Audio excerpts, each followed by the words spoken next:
महाभारत के बाद की महागाथा। एपिसोड 5। भयभीत होकर कलयुग ने अपने दोनों हाथों को जोड़ते हुए राजा परीक्षित से कहा, त्राहिमाम शरणागतम राजन, अब मैं आपकी शरण में हूं, मेरी रक्षा कीजिए। तब राजा परीक्षित ने कलयुग को धिक्कारते हुए कहा, नहीं, कदापि नहीं। एक पापी, अधर्मी और अहंकारी की रक्षा मैं कदापि नहीं करूंगा। तुम केवल और केवल दंड के भागी हो। यह कहकर राजा ने अपनी तलवार ऊपर उठाई। तब कलयुग ने उपहास करते हुए कहा, महान धनुर्धर अर्जुन के पौत्र होकर भी धर्म का पालन नहीं कर रहे हो राजन।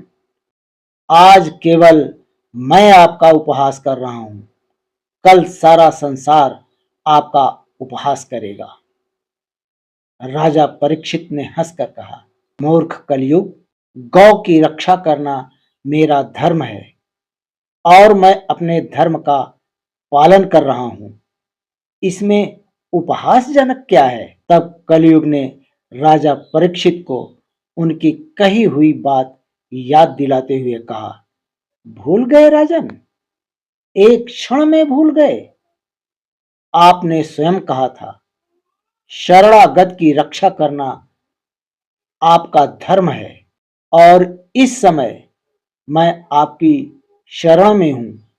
यदि आपने मेरा वध कर दिया तो आपका धर्म नष्ट हो जाएगा। कलयुग के वचनों को सुनकर राजा परीक्षित असमंजस में पड़ गए। जबकि कलयुग मन ही मन कहता है, इस धर्म रूप राजा को युद्ध में पराजित कर पाना असंभव है। छल कपट का सहारा लेकर ही इसको वश में किया जा सकता है। फिर प्रत्यक्ष रूप में कलयुग बोला, किन विचारों में खोए हो राजन? यदि मेरा वध करने की इच्छा है तो मेरा वध कर दो। राजा परीक्षित बोले, कलयुग, तूने मुझे धर्म संकट में डाल दिया है।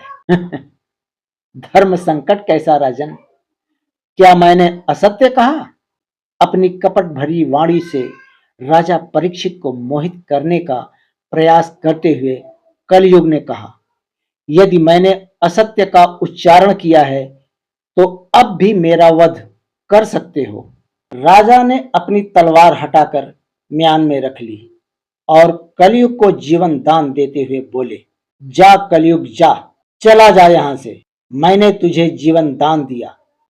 किंतु राजन, मैं कहां जाऊं? कलयुग का कातर स्वर उभरा। राजा परीक्षित ने उत्तर दिया, जहां तुम्हारी इच्छा हो वहां चले जाओ, किंतु मेरे राज्य से दूर। कलयुग दुखी होकर बोला, राजन, आपने मुझे जीवन दान देकर मुझ पर उपकार किया, यह आपकी महानता है, किंतु मुझे आश्रयहीन करके दूसरी विधि से मारने का उपाय क्यों कर रहे हैं? राजा परीक्षित क्रोधित होकर बोले, तुम्हारे कथन का तात्पर्य क्या है?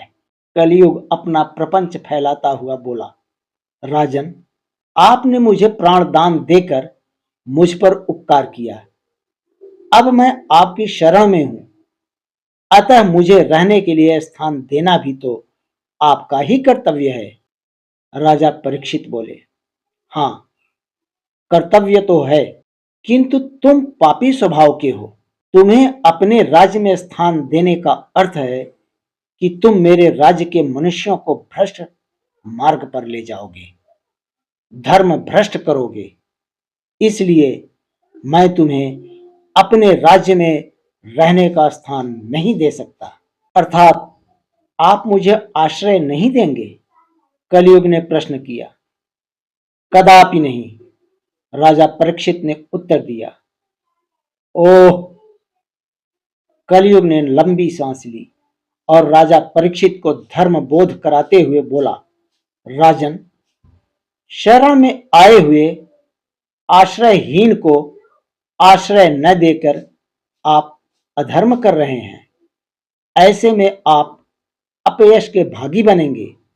लोग आपको धर्म रक्षक नहीं बल्कि अधर्म पालक कहेंगे। आपका यश, मान, प्रतिष्ठा सब धूल में मिल जाएगा। क्या राजा परीक्षित ने कलयुग को अपने राज्य में रहने का स्थान दिया? देखिए अगले एपिसोड में धर्म सिनेमा यूट्यूब चैनल पर। देखते रहिए महाभारत के बाद की महागाथा।